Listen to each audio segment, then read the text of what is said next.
Yo, what's up YouTube? It's your boy Damontae bringing you a banger. Don't forget to go follow on my Twitch, please. Here you will never miss out on daily Payday content. The Anarchist AR build. Blizz Creek Bop. The first ability in Anarchist allows the Anarchist to constantly regen armor throughout battle. You gain 2 seconds of immune to health damage when your armor breaks, and it has a 15-second cooldown.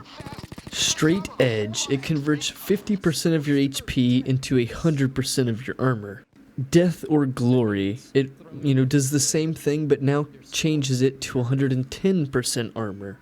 Rise Above, the last one being a 50% HP transmuted into 120% armor value. And then lastly, you have Lust for Life. Dealing damage inside of this build will grant you 30 armor instead of a 1.5 second cooldown period. So therefore, you'll instantaneously get armor when you damage something, and then 1.5 seconds later, you'll get it back. This build uses an AR and an SMG pairing together to effectively handle all ranges of damage. With the primary rifle being the AK rifle, it has high accuracy, high stability, pairing it with about medium damage for this style of rifle as well. The SMG I bring is the Mark 10, but you have many choices to choose from inside of this damage yield, so keep this in mind. We pair full crits inside of this build to allow us to push out as much damage as possible during ranges. We also have body expertise.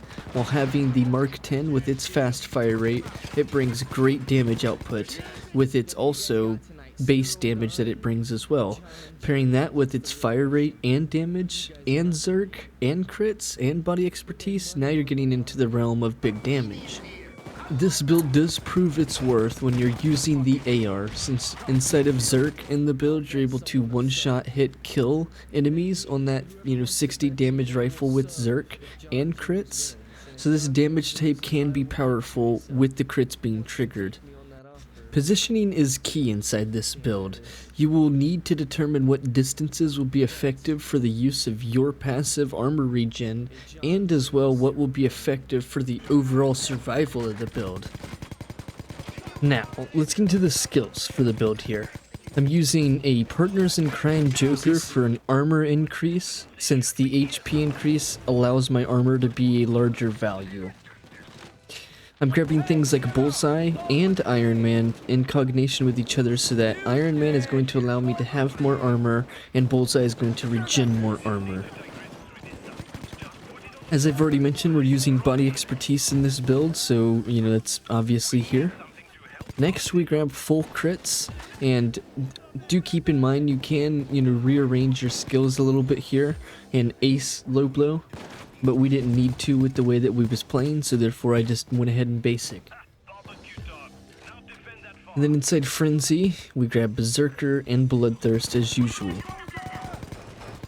Now for the weapons that you're using, you have plenty of options in this 60 damage tier, but I went for the AK rifle. Personal, opinion and personal skin that I wanted to use, so therefore that's why we're using it. I go with the Modern Barrel for the concealment and the damage increase, next equipping the bigger the better suppressor. Then I grab the concealment boost. Then grabbing the Crab's Rail, which is allowing me to have concealment and accuracy. Then I grab the compact laser, pairing it with the rubber grip for stability and concealment. Grabbing the speed pull mag, which will play together with the Anarchist regen. You can throw a scope on here, it is just optional. If you do, more than likely you're going to be stuck with using this one here that doesn't have a concealment minus. Next I went for the folding stock, just more of the concealment value here.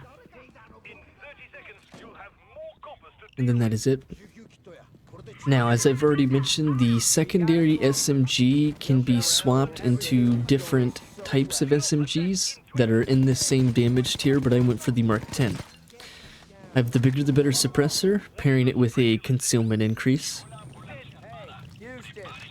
Then giving it a compact laser.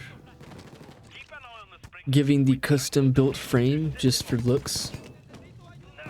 Then grabbing the extended speed pull mag. You can go with sights, it is purely optional, and once again we'll determine with the low blow skill. And then also you can throw the stock on if it is needed, but I didn't find it to be needed, so therefore we did not go for it. Anarchist being so widely known, there's plenty of tips on the build, but here's the tips that I'm going to be pointing out. Anarchist, the way the regen works is you may have armor just get busted, then instantaneously get armor back with the first ability in the deck, and then 2 seconds later you're given more, obviously, right? Now with this 2-second timer, it's not always working in that 2-second time frame. What I mean by this is sometimes when you bust your armor, you may only need like 0.5 seconds and then you're already back of, full armor. Or as you've seen, sometimes when you're playing Anarchist, you may damage something, get shot, and then get shot again, and then get shot again, you're still standing because you've had multiple armor regens just trigger, and it's from that method. There is, you somehow throughout just playing, instead of it being a 2-second timer, as soon as your armor broke, boom, it's already given it to you because that's just how it works sometimes with the timer. What I mean by this is that you will be playing with like a full circle of armor, get a, regen happen, and then you get shot, and then immediately the next regen happens because the time frame has, worked together. The 2 seconds is played out to the moment that you take damage, you immediately regen armor. Inside of Zerk for this build, you'll be one-shotting most of the enemies that you encounter as well, considering that both the weapons you're using and if crits does trigger on your primary weapon, it's dealing enough damage to kill things like tasers and heavy units, which are the most volatile enemies. When you lose armor, you should wait for a regen of your armor before you peak once again, as I just previously explained, but I'm just stating it once more. You want to wait for an armor regen before peaking so that you can actually get shot and not rely on pure reaction time. What I like to do though is get a full circle of armor regen so I can consistently get 2-shot armor and be the most tanky when you're playing in this method as well. Thank you guys so much for watching this video. I do actually appreciate it. Hopefully you guys do enjoy the weekly build series. If you guys are interested inside the weekly build videos, you come over here to my YouTube and you go into the second section here. We'll have a full playlist with all the build videos for the weekly builds.